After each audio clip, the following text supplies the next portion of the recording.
누가복음 21장 10절부터 19절까지의 말씀 한 절씩 교독하도록 하겠습니다. 10절부터 19절까지. 또 이르시되 민족이 민족을 나라가 나라를 대적하여 일어나겠고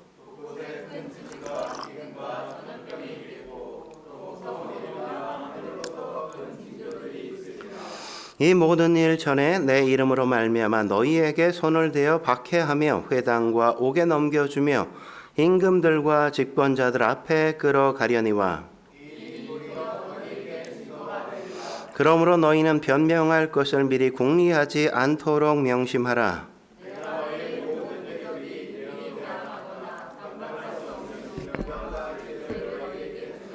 심지어 부모와 형제와 친척과 벗이 너희를 넘겨주어 너희 중에 몇을 죽이게 하겠고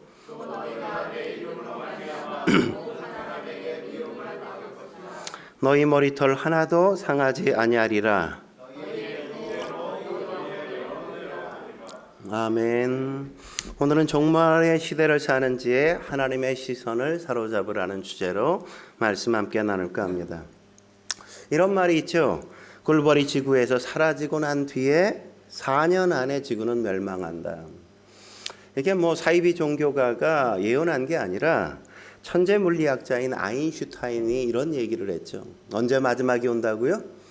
꿀벌이 지구에서 사라지고 난 뒤 4년 뒤에. 근데 몇 년 전에 그런 일들이 있기 시작했잖아요. 미국에서 처음 발견된 꿀벌의 집단 폐사 장애가 미국에서 한 지역에서 했더니 전국에 퍼지다 보니까 2년 새 무려 꿀벌의 36%가 사라졌다 그러지 않습니까? 우리나라도 그런 얘기 많이 듣잖아요. 양봉업자들이 벌들이 다 죽어가고 있다고. 그런 얘기 막 한단 말이죠. 꿀벌이 사라지면 자연 수정이 되어졌던 농작물의 30%에서 40%가 이게 수정이 안 되다 보니까 열매를 맺을 수 없고, 그러다 보면 어떤 현상이 벌어지겠어요? 식량난이 벌어지는, 식량 생산이 급감하는 일들이 벌어질 수밖에 없단 말이죠.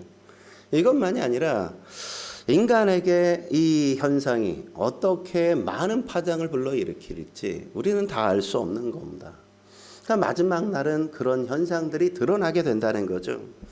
우리가 오늘 읽었던 누가복음 21장은 십자가를 지시기 직전에 예수님께서 마지막 하신 설교로 흔히 감람산에서 했다 그래서 감람산 설교 이렇게 말하기도 하고, 종말이나 재림에 대한 내용이라고 해서 종말 설교, 재림 설교, 말세 설교 이렇게 이야기한단 말이죠. 종말의 시대는 언제를 말할까요? 종말의 시대는 예수님이 초림하셨을 때, 그러니까 신약 성경 때부터 언제까지 예수님이 재림하실 때까지를 가르쳐 종말의 시대다 이렇게 이야기한단 말이죠. 그러니까 지금 우리는 어느 시대를 살고 있어요? 종말의 시대를 우리는 이미 살아가고 있는 겁니다. 말세의 시대를 우리가 살고 있단 말이죠. 그렇다면 예수님이 재림하시기 직전에 나타나는 현상 어떤 게 있냐? 첫째로 전염병이 있단 말이죠. 전염병이. 오늘 11절이 그렇게 얘기하지 않습니까? 11절 같이 읽겠습니다. 시작. 곳곳에 큰 지진과 기근과 전염병이 있겠고 또 무서운 일과 하늘로부터 큰 징조들이 있으리라. 여기 보면 큰 지진과 기근이 있겠다 이렇게 얘기하죠. 다른 성경에도 자주 많이 등장하는 거잖아요. 말세 때 큰 지진, 이런 기근 이런 거 있다. 근데 여기 독특하게 등장하는 게 뭡니까? 전염병이 있을 것이다 이렇게 말하잖아요. 여러분 마음에 팍 와닿지 않습니까? 우리가 이 전염병 때문에 얼마나 많은 고생을 했습니까? 사스, 메르스, 코로나19 이런 것들 때문에 우리가 너무너무 고생이 심했단 말이죠. 그런 전염병이 말세, 종말의 시대에 있다고 예언되어 있단 말이죠. 원래 이런 바이러스나 전염병은 종과 종 사이를 전염시켜가는 게 아니란 말이죠. 근데 그럼에도 불구하고 종을 넘어서 이 짐승에게 있는 질병이, 이 바이러스가 인간에게 전염됐다는 거 아니겠어요? 그러니까 말이 안 되는 일이 막 벌어지고 있다는 걸 성경이 이야기해 주는 거죠. 물론 이런 전염병을 영적으로만 해석하자는 건 아닙니다.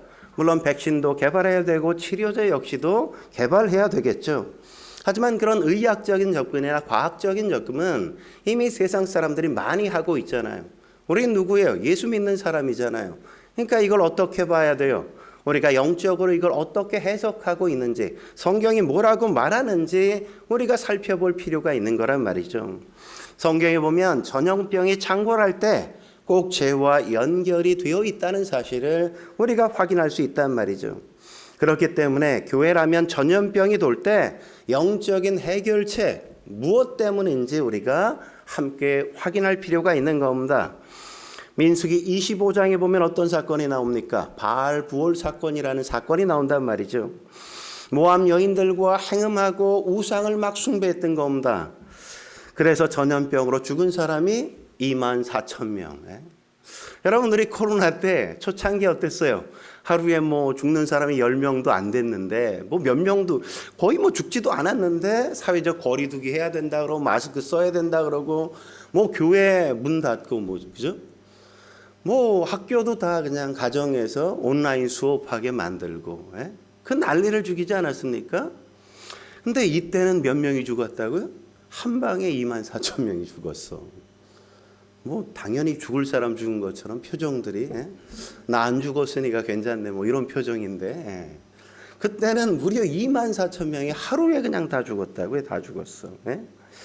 그러니까 뭐예요? 죄와 연관성이 있다는 거죠. 이방 여인과 행음하고 우상 숭배하고 그 결과로 이런 일이 있게 되었다고요. 그게 어떻게 해결됩니까? 비느하스라는 사람이 이 죄의 문제를 해결하자 이 전염병이 딱 끝이는 걸 성경에서 우리가 확인할 수 있잖아요. 뿐만 아니라 사무엘하 24장에도 보면 다윗이 인구조사를 하죠. 왜 인구조사를 했을까요? 다윗이 내가 이런 사람이야 이런 거 과시하고 싶어서, 우리 이렇게 강대국이야 이런 거 과시하고 싶어서 그런 죄의 마음을 갖고 그가 인구조사를 했단 말이죠.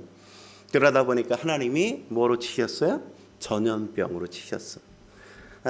자세히 얘기하면 세 가지 중 하나 골라 이랬더니 고른 게 전염병이야.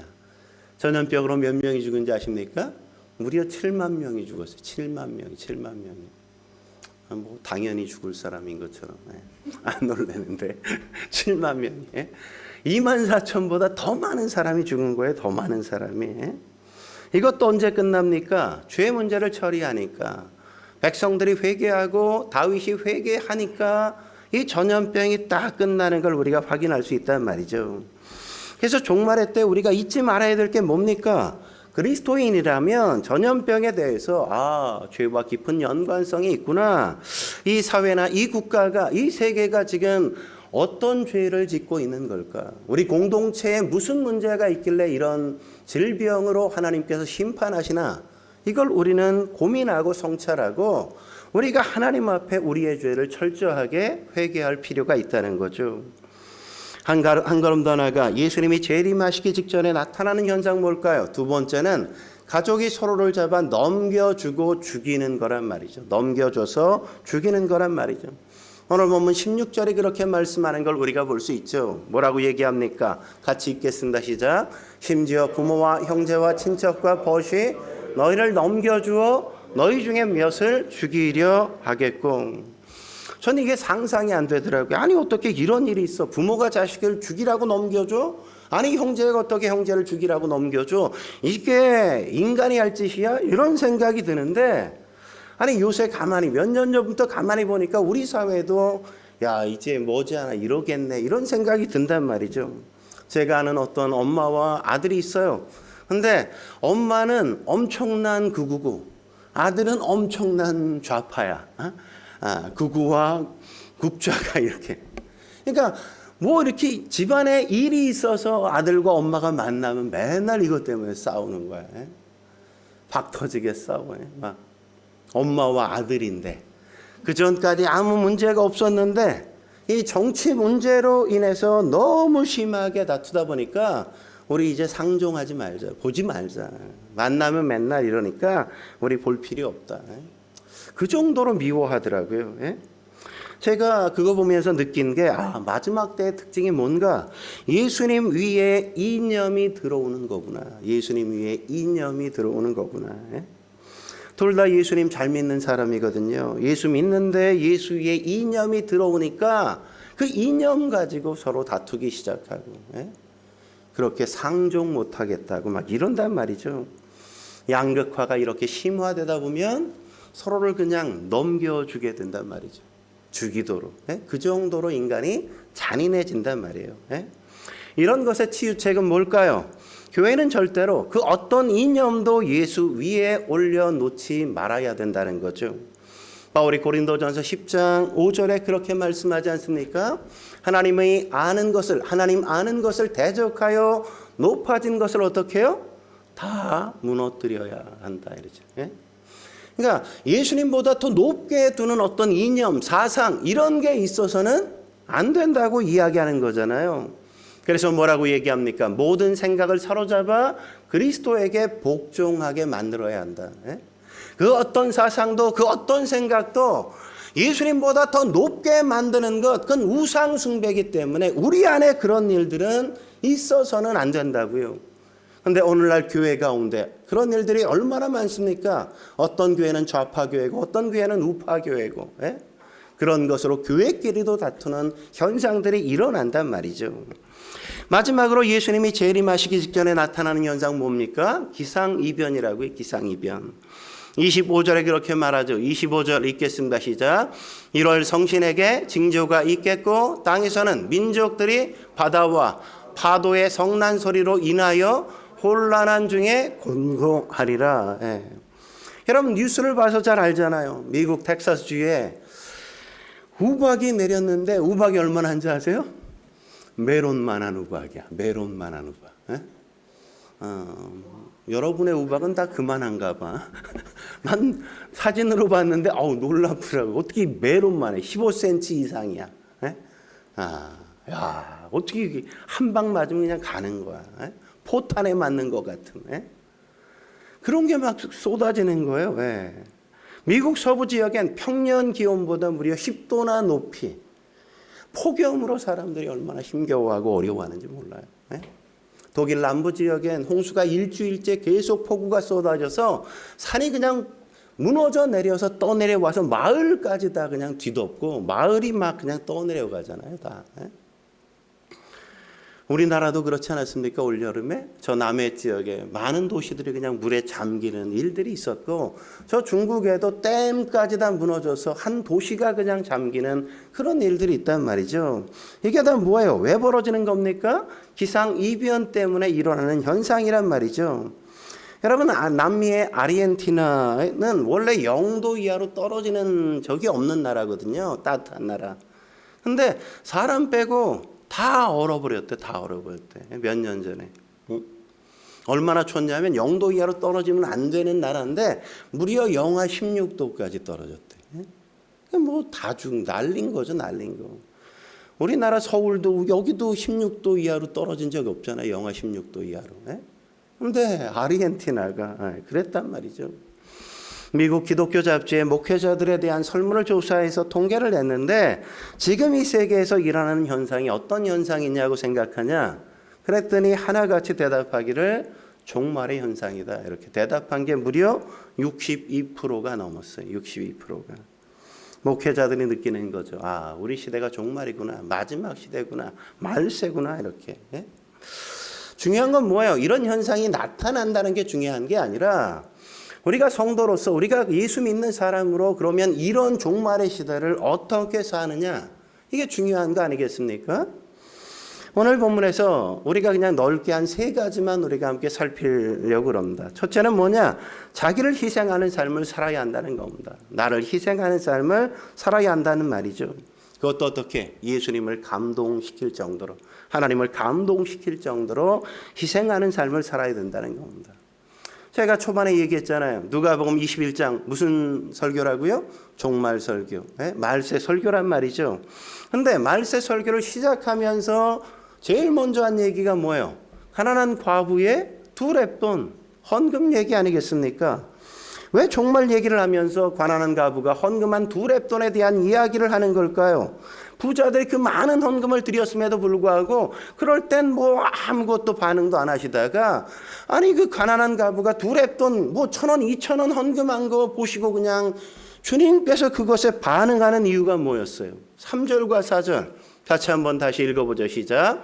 이 가난한 과부가 다른 모든 사람보다 많이 넣었도다. 저들은 그 풍족한 중에서 헌금을 넣었거니와 이 과부는 가난한 중에서 자기가 가족이 있는 생활비 전부를 넣었느니라. 이 과부는 모든 사람보다 더 많이 넣었다고 말하지 않습니까? 왜요? 그게 양의 측면이 아니라 그의 퍼센테이 측면에서, 그죠? 그는 생활비 전부를 드렸기 때문이란 말이죠. 그가 가진 전부가 2랩돈밖에 없었어요. 예? 자기의 전부를 주님 앞에 드린 걸 보고 주님이 감동하셨다고요. 감동하셨어. 예? 세상이 어떻게. 야, 이 여자는 도대체 뭘 믿고 자기의 미래를 나한테 다 던지네. 예? 예? 자기의 2랩돈 드린다는 건 전부를 드린 건데 내 미래는 이제 내 생명은 하나님 겁니다. 주님이 살려주시면 살고 주님이 그만 살려면 그만 살죠. 뭐. 이런 거예요. 이런 거. 제가 그랬잖아요. 신학교 다닐 때 제가 아무것도 없었다고. 부모님도 뭐 아무것도 안 대주고. 돈이 하나도 없어. 근데 깡으로 저도 기도했죠. 하나님 돈을 주시면 공부하라는 거로 알고 안 주시면 뭐 그냥 직장생활 하라는 거로 알고 관두겠습니다. 근데 이상하게 한 보름 전이면 꼭 돈이 들어와 이렇게. 저도 그냥 목회자기가 부담스러운데 저도 좀 안 하면 나도 성도로 그냥 살고 싶다 이랬는데 꼭 돈이 이렇게 입금되더라고. 저도 어쩔 수 없이 이렇게. 근데 이 여자가 그런 거예요. 대단하죠, 그죠? 그냥 주님이 주시면 살고 안 주시면 여기까지라고 하나님께서 허락하신 거로 알고 살겠습니다. 대단한 믿음이란 말이죠. 그러니까 말세는 어떻게 살라는 겁니까? 자기 중심으로 살라는 거 아니란 말이죠. 이기적으로 살지 말라는 거죠. 어떤 인생을 살라는 거예요? 예수님이 감동하실 정도의 희생하는 삶을 살아야 한다고 이야기하는 거잖아요. 마지막 날 얼마 남지 않은 시간 예수님께 하나님 앞에 그냥 눈 딱 찍어야 될 거 아니에요. 그죠? 눈에 딱 들어야 될 거 아니에요. 그런 건 남기라는 거란 말이죠. 예수님처럼 희생하고 예수님처럼 자기를 내어주고 그게 제일 잘 사는 거란 말이죠. 여러분 솔로몬 보십시오. 왕이 돼서 1천 번제 드리지 않았습니까? 번제 드렸더니 하나님께서 뭐 줄까 이러잖아요. 그럴 때 이 솔로몬이 백성을 다스려야 되고 재판 많이 해야 되니까 주님 지혜 주십시오. 듣는 마음 주십시오. 그랬더니 하나님이 거기서 감동을 드셨잖아요. 그죠? 그러니까 야 지혜만이 아니라 부도 주고 장수도 줄게. 다 주지 않습니까? 하나님 감동시키면 그런 역사가 있는 거라고요. 여러분, 여러분이 하나님 감동시키며 사십니까? 말세를 사는 사람들은 자기를 희생해서 하나님을 감동시킬 때 하나님이 그것에 반응하는 역사가 있는 그 시기란 말이죠. 여러분 마태복음 8장에 보면 백부장의 이야기가 나오잖아요. 백부장이 예수님을 찾아와 종이 아프다고 하는데 예수님 좀 와가지고 아니 예수님 우리 종을 좀 고쳐주십시오 그러잖아요. 거기에 예수님이 막 감동 드셨잖아요. 아니 종이 아프다고 백부장이 주인이 와가지고 종을 위해 간구해요? 이런 적이 없거든요. 이런 일이. 근데 백부장이 100명의 병사를 거느리는 그 부자가 잘 사는 사람이 종 하나 아프다고 내 종이 너무너무 아파요. 눈 뜨고 더 이상 볼 수가 없어요. 주님 좀 내 종 좀 고쳐주세요. 주님을 찾아와 그러고 있다고요. 거기서 한번 감동을 드셨는데 거기서 멈추지 않네. 주님께서 그럼 내가 가자. 같이 가자. 그랬더니 그 백부장이 뭐라 그래요? 주님 가실 필요 없어요. 그냥 말씀만 하십시오. 그러면 나을 겁니다. 그러잖아요. 그러면서 하는 말이 뭐예요? 나도 내 수하에 부하들 많은데 오라 그러면 오고 가라 그러면 갑니다. 주님이 병 떠나라 이러면 고쳐질 거 아닙니까? 예수님이 두 번째 거기서 감동을 드시잖아요. 야, 이만한 믿음 없다. 그러지 않습니까? 그런 거라고요. 여러분 잘 사는 비결 뭐예요? 종말의 시대 잘 사는 비결은 예수님을 감동시키는 거죠. 예수님을 감동시키는 거. 말세는 그렇게 살아야 되는 겁니다. 그러기 위해 제일 중요한 게 뭐예요? 나를 희생하는 거. 예?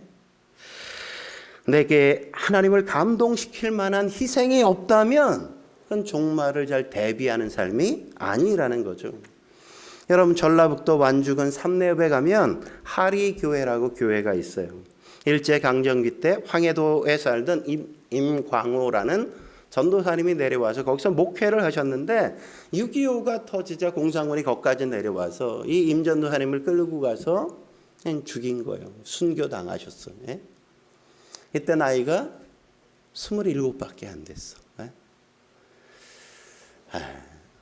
여러분 여름 휴가나 뭐 휴가 때 뭐 이상한 데 다니지 말고 이런 데 좀 가보세요. 여기 가면 임광호 전사님 기념 순교비 저렇게 서 있어요. 이런 데 한번 가보십시오. 예? 그러고 났는데 6.25 끝났잖아요. 전쟁이 끝나고 났는데 교회 그냥 다 박살내버리고 갔으니까 교회 남은 게 아무것도 없는 거예요. 아무것도 없어. 성도들이 모여가지고 그래도 우리가 예배당 져야 되는 거 아니냐, 교회당 다시 짓자 이래가지고 막 짓기 시작은 했는데 뭐 도시야 성도들이 많으니까 십시일반해서 교회 짓는 거 뭐 별것 아니겠지만 시골이니까 돈이 없잖아요. 돈이 없잖아. 예? 성도도 몇 되지도 않고. 그러니까 짓기 시작했는데 다 완성을 못하고 그냥 그렇게 방치된 채 5년이 흘러가고 뭐 10년째 돼가니까 동네 주민들이 그냥 비아냥거리고 막 조롱하는 거예요. 예수 믿는다는 것들이 시작만 했지 끝맺을 줄도 모르고 저게 뭐냐 도대체. 뭐 맨날 헌신 얘기하면서 무슨 헌신은 개뿔을 아무 헌신도 하지 않으면서 말로만 그렇게 잘 떠벌린다. 그렇게 막 비아냥거리고 교회를 비웃으니까 그 이야기를 듣던 문형우라는 집사님 한 분이 그게 너무나도 가슴이 아픈 거예요. 그 얘기를 들을 때마다 너무너무 안타까운 거예요. 하나님의 영광을 우리가 이렇게 가려서 되겠나. 더 이상 견딜 수 없어서 뭘 할까 고민하다가 뭐 너무 가난해서 가진 건 없죠. 뭐 드릴 수 있는 돈이 있어야지. 그러니까 결단하기를 내가 눈 하나를 빼서 하나님 앞에 헌금하겠다고. 그래서 전주에 있는 예수병원을 찾아갔어요. 거기 병원장이 누구냐면 멜스벨이라는 선교사님이에요. 마두원 선교사님. 한국 이름은 마두원. 선교사님한테 가가지고 내 눈 하나 팔고 싶다고. 그랬더니 선교사님이 깜짝 놀라서 무슨 눈을 파냐고, 왜 파냐고 그거.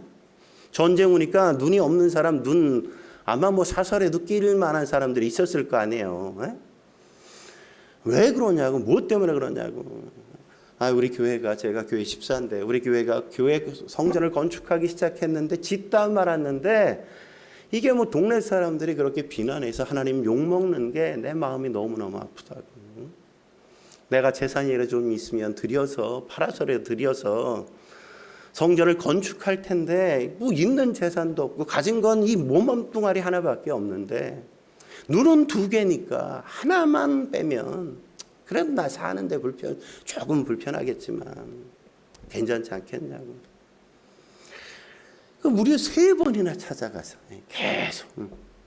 그러니까 이 마두원 선교사님이 계속 그러니까 감동이 되기도 하고 이걸 그냥 미국 기독교 신문에 잡지에 이렇게 기고를 거예요. 이런 일이 있다고. 동방에 한국이란 나라에 어떤 성도가 찾아와서 이런 고백을 하더라고. 했더니 그 신문을 읽던 어떤 독자들이 헌금을 해가지고 그 돈을 마두원 선교사님에게 보내줬어. 그래서 그 돈을 가지고 하리교회, 큰 교회도 아니에요. 지금 우리 예배당보다 작은 29평짜리 교회, 29평짜리 교회. 그 교회를 진 거예요. 그 교회를. 얼마나 은혜가 됩니까? 감동되지 않습니까? 마지막 날은 말세는 이렇게 살아야 된단 말이죠. 맨날 뭐 명품 사서 걸치고 다닐 생각하지 말고 희생을 하다 보면 거기에 감동하신단 말이죠. 뭐 어디 뭐 대전의 성심당 뭐 괜히 가가지고 2-3시간 줄 서가지고 빵 하나 사 먹지 말고 그러지. 그런 건 아무도 감동하지 않아. 이런 거 하라고. 이런 거 감동시켜야 그래야 하나님의 기억에 남지 않겠습니까? 한 걸음 더 나아가 이런 종말의 때 어떻게 살아야 합니까? 두 번째, 일상적인 삶을 살아야 돼요. 일상적인 삶을. 핍박이 막 오면, 박해가 막 찾아오면 뜨겁다 찼다 막 이러잖아요. 배교하고. 그렇게 잘 믿겠다고 하던 사람이 그냥 차갑게 식어서 그냥 배신하고 막 그러지 않습니까? 그러지 말고 변함없이 내게 주어진 일상의 삶을 성실하게 살아가라는 거예요. 12절에서 15절에 그렇게 말하죠. 같이 한번 읽어보죠. 시작.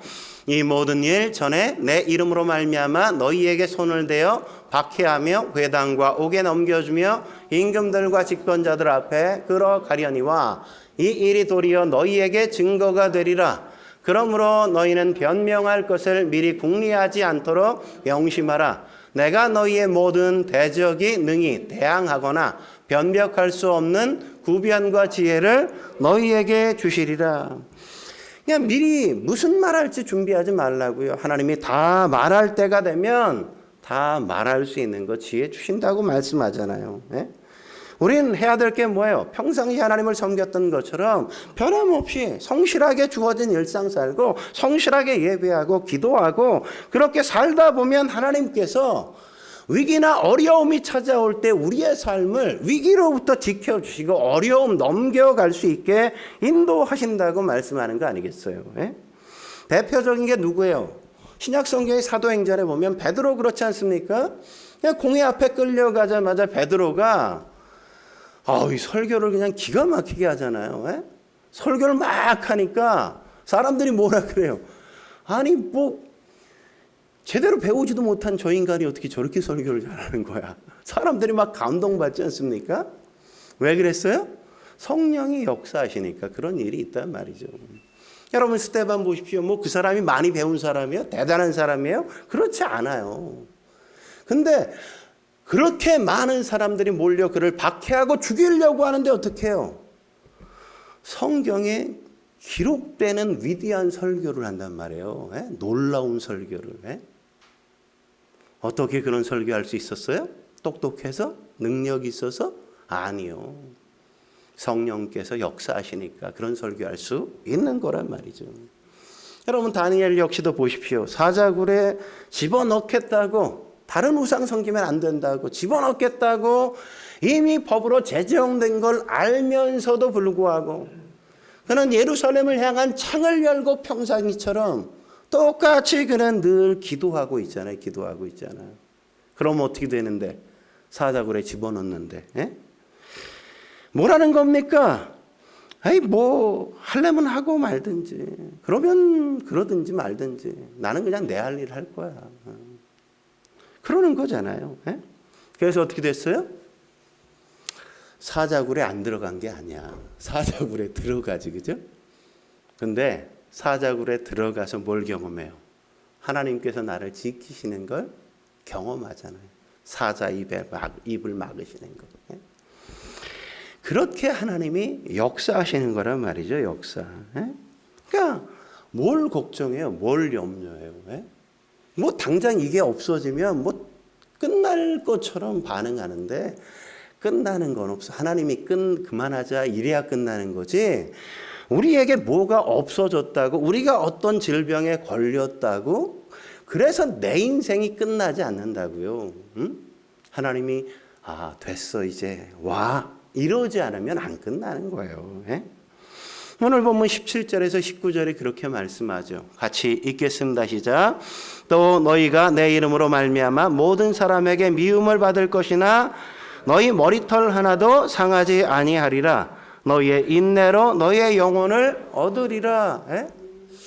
머리털 하나도 상하지 않으리라. 예? 박해가 세상이 사람들이 나를 어떻게 할 수 있는 게 아니라고요. 하나님이 허용하지 않으면 하나님이 버리시지 않으면 우리를 건드릴 수 없다고. 그러니까 뭐 하라고? 너희가 인내로 오늘을 성실하게 살면 된다고. 거기에 역사가 있을 거라는 거죠. 여러분 요즘 뭐 아파트 때문에 난리잖아요. 뭐 아파트 뭐 난리 아닙니까? 블랙핑크의 로제. 예? 그런데 그거 아십니까? 블랙핑크가 7년간 연습 생활했다는 거. 연습생 생활을 했다 그러잖아요. 아이돌도 일상에서 끊임없이 인내해야 스타가 될 수 있는 거예요. 무대 위에 올라가는 거예요. 로제가 그때 일기장에 뭐라고 썼는지 아십니까? 야, 준비 과정이 너무 긴 거 아닌가. 이래서 우리가 데뷔나 할 수 있을까? 이렇게 일기장에 기록했다 그러잖아요. 로제의 꿈이 뭔지 아세요? 가수 거미한테 한번 트레이닝 받는 게 자기의 꿈이었대. 근데 지금은 뭐 거미보다 더 놀라운 스파이더 걸이 됐잖아요. 그죠? 전 세계가 알아주는 놀라운 존재가 됐잖아요. 아이돌도 이렇게 인내함으로 그들이 스타가 된다면 예수 믿는 사람이야 얼마나 더 인내해야 되겠어요. 인내해야 되는 겁니다. 믿는 만큼 인내할 수 있는 거예요. 인내하면서 일상을 성실하게 무던히 살아내는 거예요. 하나님이 우리를 이끌어가는 거지 내가 내 인생을 만들어가는 거 아니라는 거죠. 그러니까 하나님을 의지하고 일상을 성실하게 살아가는 겁니다. 오늘 우리가 읽지는 않았지만 마지막 보면 21장 마지막 보면 예수님이 십자가를 지시기 직전인데 뭐 했다 그래요? 37절 38절 같이 읽겠습니다. 시작. 예수께서 낮에는 성전에서 가르치시고 밤에는 나가 감람원이라는 산에서 쉬시니 모든 백성이 그 말씀을 들으려고 이른 아침에 성전에 나가더라. 아니 십자가를 지시기 며칠 전인데 며칠밖에 안 남았는데 하루 이틀 남았는데 그럼에도 불구하고 예수님 뭐 했어요? 일상의 삶을 그냥 무던히 그냥 사셨다고요. 일상이 흐트러지지 않아. 내가 죽게 되었는데 뭐 이러고 난리치지 않는다고. 우린 막 뭔 일이 있으면 난리를 치잖아 막. 그러지 말라는 거죠. 우리가 내일 지구가 종말이 온다 하더라도 오늘 사과나무를 심겠다. 이건 누구의 말로 알아요? 스피노자의 이야기로 알잖아요. 근데 스피노자가 한 말이 아니라 그 전에 종교개혁자 마틴 루터가 이 얘기한 거예요. 내일 지구의 종말이 올지라도 나는 오늘 사과나무를 심겠다. 뭐예요? 성실하게 그냥 내게 주어진 일상, 하나님이 내게 살라고 주어진 현장, 거기에 나는 성실하게 살겠다. 복음 전하겠다. 그게 내가 할 최선이다. 그렇게 고백하는 거잖아요. 그런 삶을 우리가 살아내야 된다고요. 여러분 전주시의 상평동에 가면 도통탕이라는 목욕탕이 있는데 목욕탕 내 3평짜리 의자 2개 있는 목욕탕에 있는 이발소 있잖아요. 거기서 이발하시는 구두회 씨라는 이발사가 계셔. 그 당시 우리나라의 7명 이발 명인 중에 한 분이 이분이시라 그래요. 근데 이분이 대단하신 게 자기의 수입의 30%는 무조건 기부하는 거야. 매일 그냥 내가 10만 원 벌면 3만 원 떼는 거야. 3만 원 뚝 떼서. 그냥 1년 뭐 한 달 이렇게 계산하는 게 아니라 이분은 그냥 그날. 그렇게 이분은 하시는 분이에요. 그래서 기부왕이에요. 기부왕. 근데 이분이 대단한 게 뭐냐면 아버지가 별로 좋은 분이 아니었어. 맨날 도박하고 술 주정하고 그냥 뭐 여기저기 여자나 그냥 찾아다니고 막 이랬던 분이에요. 구두혜 씨가 공부도 되게 잘했는데 공부 못하게 하고 이발소에 그냥 들여보내서 넌 거기서 이발이나 배워 이러고. 근데 그래서 어쩔 수 없이 이발을 배웠어. 불평하지 않고 어쩔 수 없이 내가 이 자리에 온 것도 어쩌면 내 인생이니까 내가 열심히 하자. 그래서 열심히 이발을 한 겁니다. 근데 이분이 자기가 열심히 이발하면서 돈을 벌어서 크리스찬답게 주변 사람들에게 그냥 무조건 30%는 베풀자, 나누자. 그래서 이분은 늘 나눴어요. 그리고 이분은 오무가 있대요. 오무가. 5가지가 없는 인생 살겠다. 뭐가 없냐? 술 안 마시고 담배 안 피고 여자 멀리하고 노름 안 하고 게으름 안 피우겠다. 근데 그걸 왜 안 하기로 했는지가 되게 재밌어요. 왜 안 하기로 했냐? 우리 아버지가 이미 다 했기 때문에 나까지 할 필요가 없다. 우리 아버지가 충분히 했어. 우리 가문이 할 거 아버지 때 다 했어. 그러니까 우리는 그거 할 필요 없다. 이렇게 생각해서 그런 거 하나도 안 했대요. 그리고 이분이 그렇게 어렵게 사실 어렵게 산 거잖아요. 아들이 서울대 갔어. 그냥 자녀들도 엄청. 이거 아들들한테 너희도 30% 보내. 너희의 수입의 30% 내놔. 그리고 이웃에게 나누는 거예요. 나누는 거예요. 이분이 그러면서 일주일에 4일을 저녁 시간에, 일 끝나고 저녁 시간에 이 이발 배우고자 하는 사람들 이발 무료로 가르치고, 이 전주교도소 있잖아요. 전주교도소 가서 그 사람들, 재소자들 무려 몇 명을 키웠냐? 368명의 제자를 키웠어. 이분 감동적이지 않습니까? 대단하지 않아요? 그렇게 어렵게 살면서도 그렇게 산다고. 그렇게 이분의 삶의 이야기를 읽으면서 야, 이게 말세를 사는 사람의 인생이지, 이런 생각이 들잖아요. 멋있지 않습니까? 주님이 그냥 맨발 벗고 나와서 야, 수고했어 막 이렇게 맞아주는 인생 같잖아요. 마지막으로 이런 종말의 때 어떻게 살아야 됩니까? 기도하는 삶을 살아야 된다고요. 기도하는 삶, 깨어서 기도해야 된다고. 민수기 25장에 보면 그때 발람 모압 왕 발락이 막 발람 선지자 꼬셔가지고 이스라엘 저주해 막 이러잖아요. 저주한다고 해서 이 이스라엘이 망했어요? 안 망했어요. 모압 왕이 막 쳐들어와서 죽여서 뭐 망했나요? 아니요, 그런 거로 망하지 않았어요. 뭐로 망했죠? 언제 망했어요? 평탄할 때. 아무 어려움이 없을 때. 어려움이 없을 때 죄 짓다가 망한 거라고. 죄 짓다가. 여러분, 제일 위험한 때가 언제인지 아세요? 아무 문제 없으면 평탄할 때. 그때가 제일 위험한 거예요. 제일 위험한 거. 고린도전서 10장 12절에 바울이 뭐라고 얘기합니까? 그런즉 선줄로 생각하는 자는 넘어질까 조심하라. 그래서 그러는 거예요. 우리를 넘어뜨리는 세력이 있다고요. 언제 넘어뜨린다고요? 평탄할 때, 아무 문제 없을 때, 그때 딱 찾아와서 죄짓게 만들고 그걸로 인생 끝내버리고 그렇게 만든다고요. 여러분, 살찌면 자꾸 몸이 둔해지잖아요. 그죠? 둔해져. 그처럼 우리의 영도 둔해진다고 오늘 본문이 말하지 않습니까? 어떻게 둔해진다 그래요? 방탕하면 영이 둔해지고, 술 취하면 영이 둔해지고, 또 염려하면 영이 둔해진다고 오늘 이야기한단 말이죠. 그래서 둔해지면 덫에 걸려서 그가 넘어질 수밖에 없다 이러잖아요.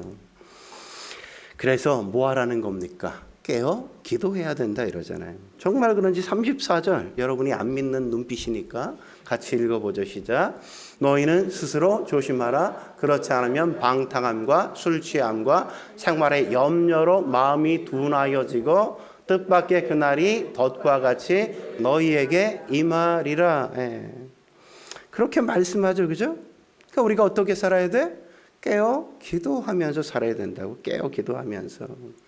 우리 하인리 법칙 잘 알잖아요. 1대 29대 300. 어떤 사람이 죽게 되는 상황이 되기 전엔 29번의 경미한 사고가 일어난다는 것 아니겠어요? 그런 경미한 사고가 29번 일어나기 전엔 우리가 잘 의식하지 못하는 사고가 날 뻔한 사건이 300번이나 일어난다는 거잖아요. 종말도 마찬가지라고요. 이런 자질구리한 일이 300번 있고 경미한 사건이 29번 있고 나서 그 다음에 뭐가 와요? 예수님이 재림하실 거라는 거잖아요. 그러니까 종말의 징조는 그래서 우리에게 허락하시는 거예요. 뭐예요? 깨어 기도해. 준비해야지. 그러다가 한 방에 간다. 준비해. 이렇게 자꾸 우리에게 신호를 주시는 거야. 롯도 그랬지 않습니까? 소돔과 고모라에 불로 망할 거야. 야, 빨리 어여 나가. 막 이랬더니 롯의 사위가 농담으로 여겼더라 이러잖아요. 농담으로 여겼더라.